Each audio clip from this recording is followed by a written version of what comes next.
Greetings. Welcome back to the Spirit Walker channel. I hope you're well. I didn't have a video last week. I was feeling a little bit crook, but I'm better now. Maybe you can still see that my voice is a little bit strange, but here we are. So the idea of this video this week is that it's also to be taken as something similar to a podcast. So I'm not going to be using video props or diagrams or any of that stuff. So if you want to listen to this just as a podcast while you're driving your car or doing the dishes, that's the best way. So I'm not going to be using the help of videos, diagrams, or footage of any sort. So with that out of the way, what is the need that we have to prove things? Basically, when you're talking to someone that we usually call them materialists, the first thing that they come to you when you are a spiritualized being, you are a spiritualized person, they come to you and they say, prove it. Prove to me that there is one such a thing as a spiritual world. Prove to me that there is one such a thing as a Mandela Effect. Can you prove it to me? If you do prove this to me, then I will be a believer. If you can prove to me that there is life after death, then I too will be a believer. That's what they are telling us. That's the demand that they are making of us. Now, most of us try to go around this by saying, look, there are many references in ancient texts. There are people that have special skills and etc. So we try to go around this issue the best way that we can. And by the end, we have not convinced anyone, and we have just wasted a whole lot of time and a whole lot of energy. And they are none the wiser, and we have just wasted our life pretty much. Now, what I wanted to argue in this video is that, number one, trying to prove things is, first of all, useless. And number two, trying to prove things can actually be dangerous, because the need to prove things is very heavily associated with the negative path. So before you jump out of your chair, no, I'm not saying that we should take things at face value and believe everything that we see. No, that's not what I'm saying. What I am saying is that there are certain things that we know noetically. So in other terms, we know from deep in our being, from deep in our consciousness, we know that these things are true. And not everything is amenable to proving. Not everything that we know that is true, because we can experience these things, will be provable according to the logical, mathematical, and physical standards of our materialistic society. Why is that? First of all, because our society is really, really, really, really prehistoric. The technology that we have today on this planet, as we speak, is horrendously backward. It's incredibly deficient. So when someone asks you, can you prove this? The first thing that we should reply to them is, what? Can you prove this with what? with the shit technology that we have on this planet?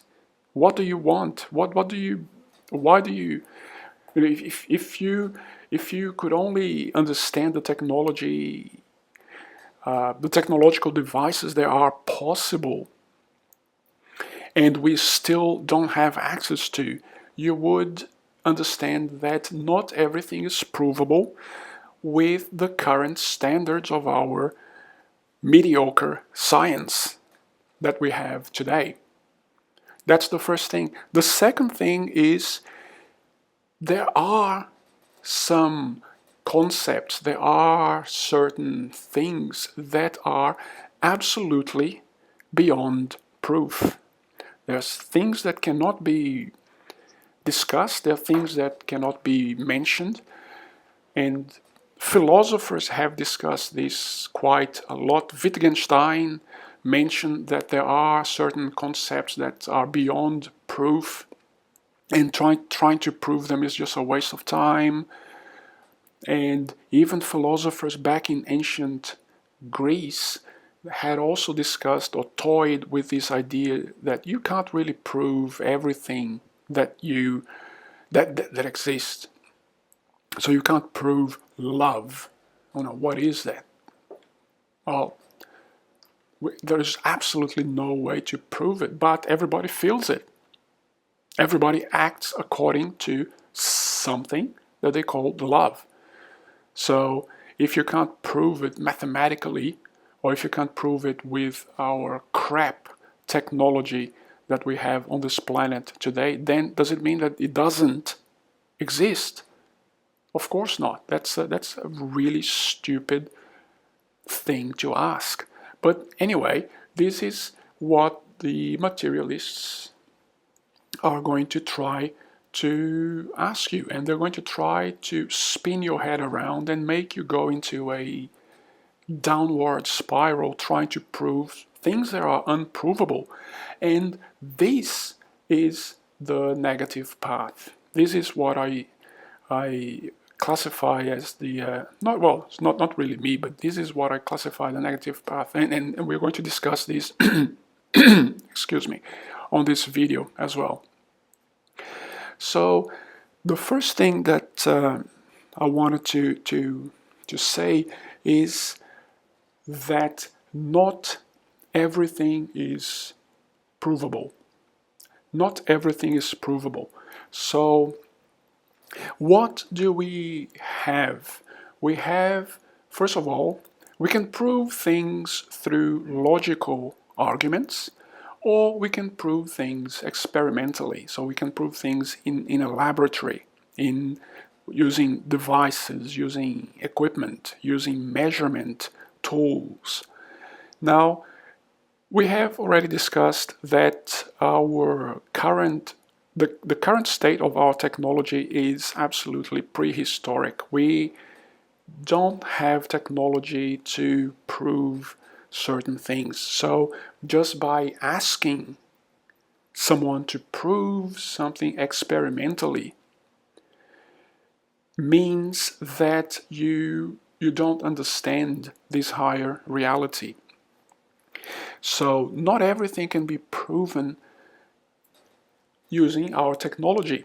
Let me give you a very simple example. I think it was the 1860s.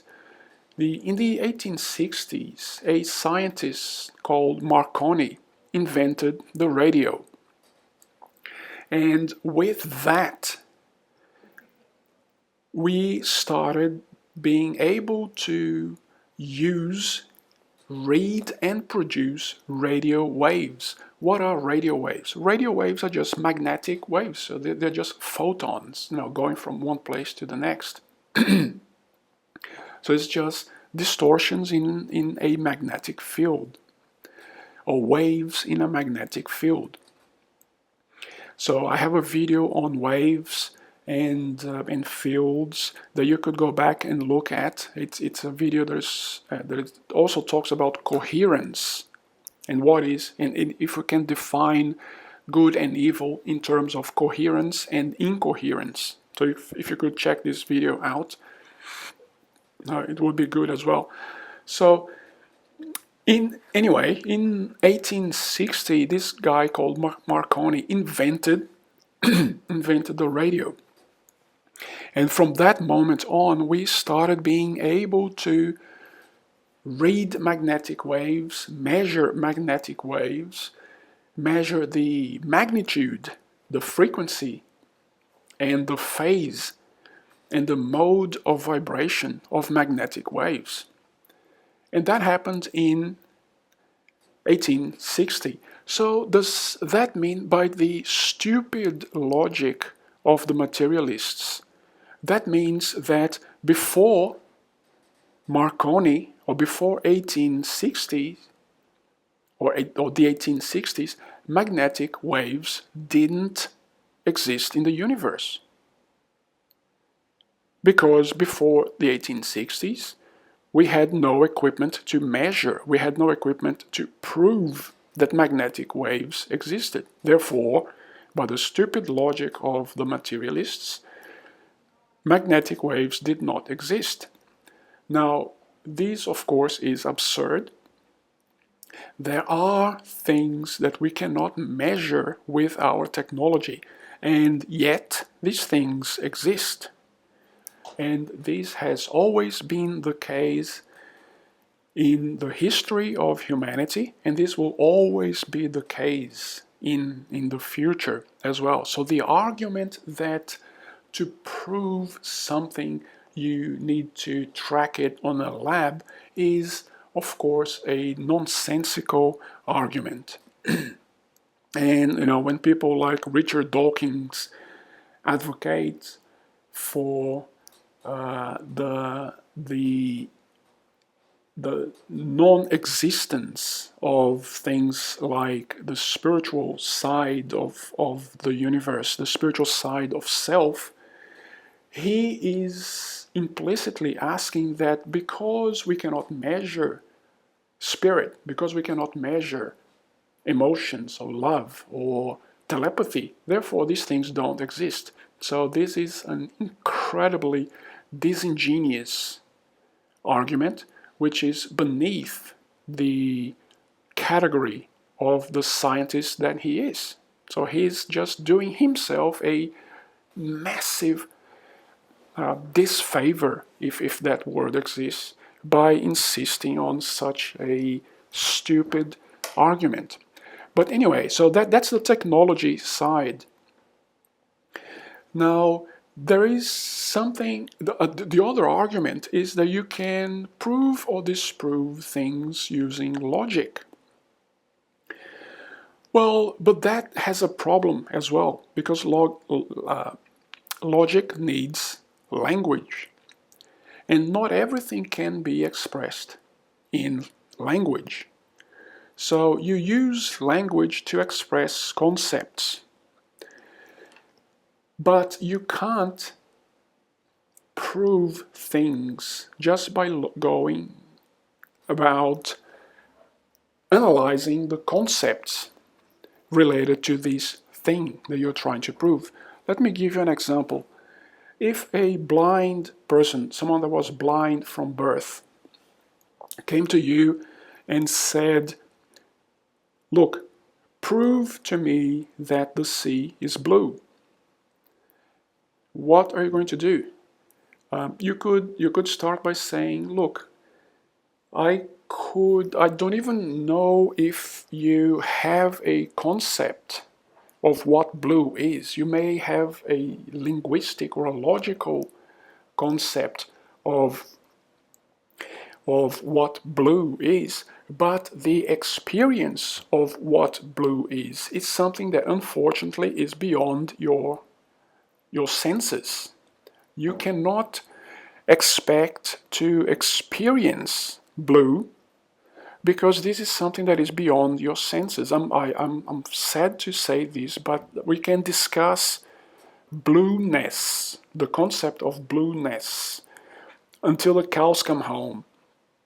But you can't really experience blueness.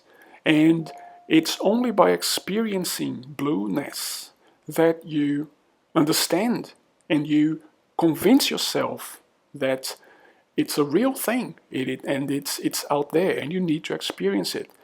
It's the same thing as you can discuss what it means to be sweet. You can discuss the chemical reactions that take electrical impulses to your brain, that your brain represents that as something that it calls sweetness. You can go through the concept lane and express this until your heart is content.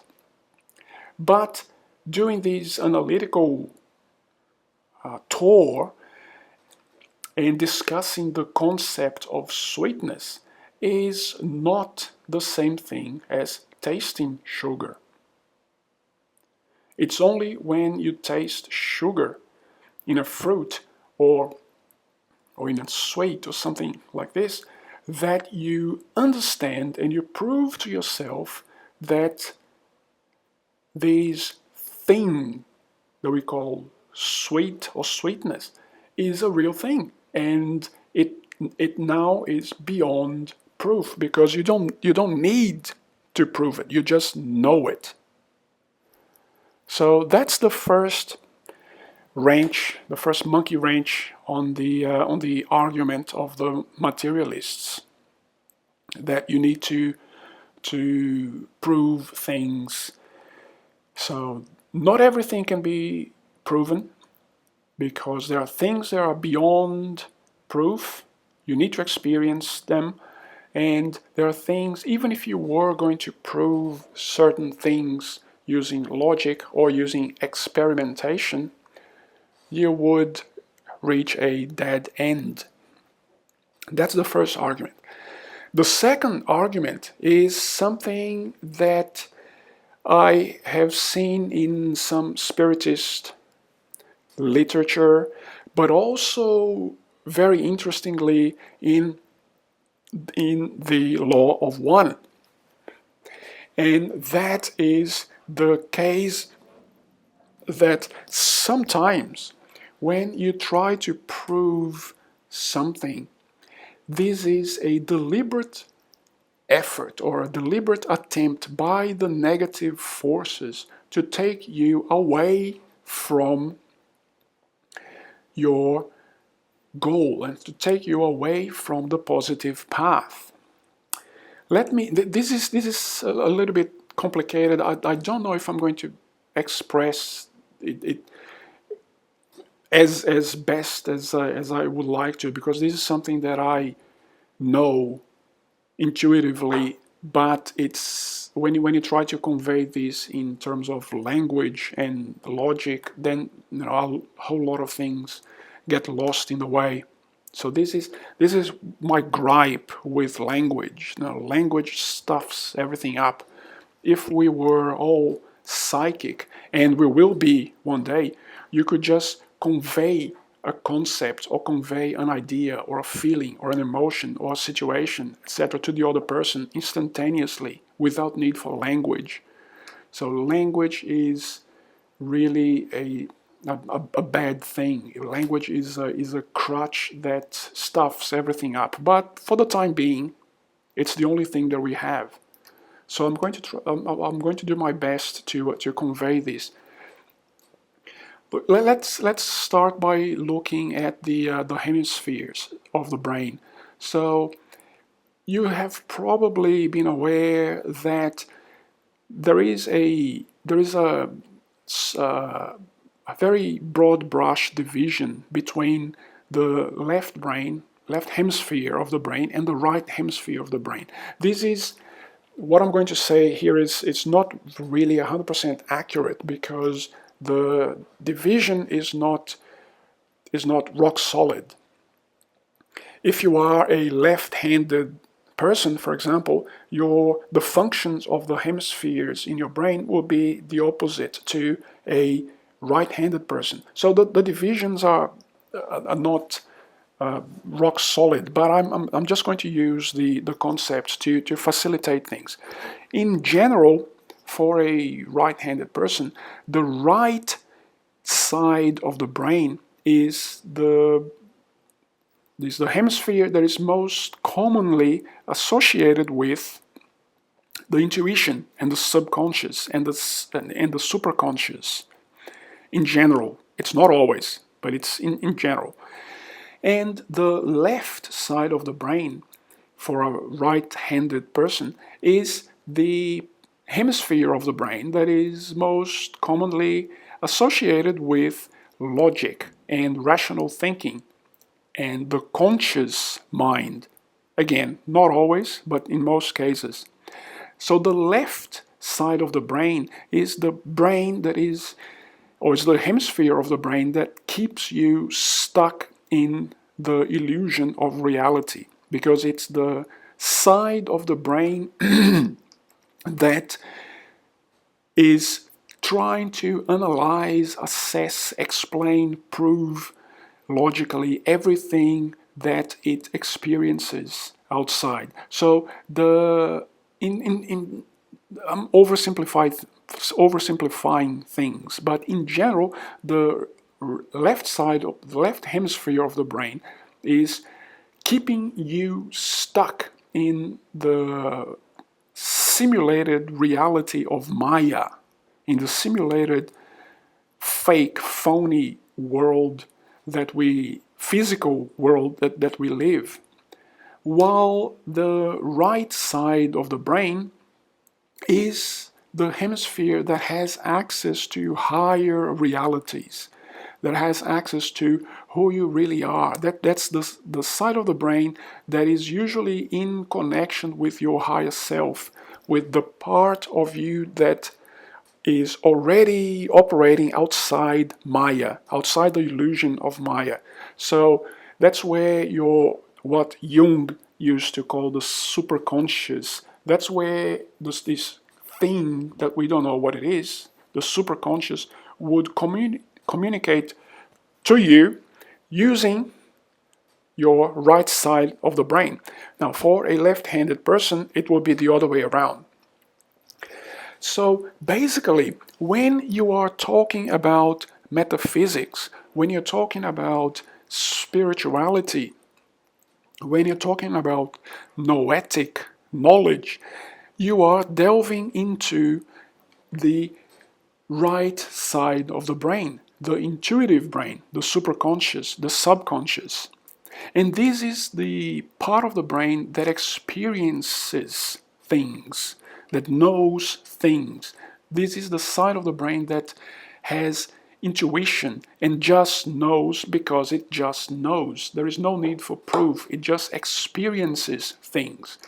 When a materialistic person comes to you and says, okay, prove to me that there is life after death, prove to me that there is spirituality, he or she is demanding that you switch from your right hemisphere of your brain to your left hemisphere of your brain, which is exactly the hemisphere that is logical, rational, and completely locked in and completely, chained to the illusion, the physical illusion of Maya. It's the hemisphere that cannot perceive anything outside the material illusion in which we live in.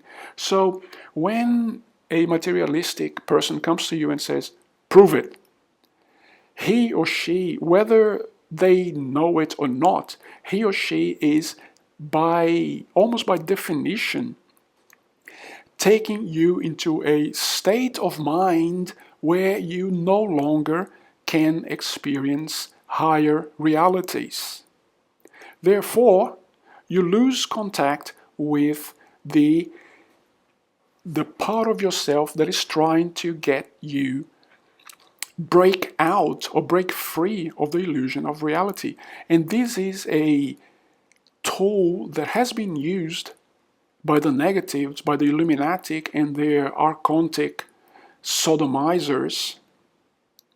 This is a tool that has been used by these individuals and these groups to lock humanity into the circle of samsara, into the circle of birth and rebirth, and into the physical reality which is a prison to us. They they say to us that the only things that are valued and the only things that exist are the things that can be proven. Therefore, they force you to use the logical, rational, analytical side of your brain, which is the side of the brain that keeps you stuck in the illusion of reality. Now, the way to get around this is to say, if one of them comes to you and asks for proof, then you say, look, if you can't see this, if you can't experience this for yourself, I can discuss some concepts with you, but this is not going to be tantamount to a proof in any way that you would be satisfied with. Therefore, I would be wasting my time and you would be wasting your time and you would be none the wiser. If you can't experience it for yourself, it cannot be proven to you. And let me use my time in something that is more beneficial to me and to society. And you go, and when you have a spark, a divine spark of enlightenment, that you can experience some of these things and you want to know more about this without the need to prove things, then you come back to me and we can have a chat. All right, so this is the message for this week. So I hope that you guys enjoyed. Don't feel obliged to prove things. Don't feel obliged to prove the Mandela Effect, for example, to anyone, because by proving, because it's a trap. When you are asked to prove something, they want you to be trapped. When they ask you to prove something, they want you to switch from the experiencing hemisphere of the brain to the logical hemisphere of the brain that can't experience anything higher than the physical reality that we live in. So thank you very much for your company. If you like the video or this podcast, feel free to share, like, and subscribe, and see you next time. Thank you.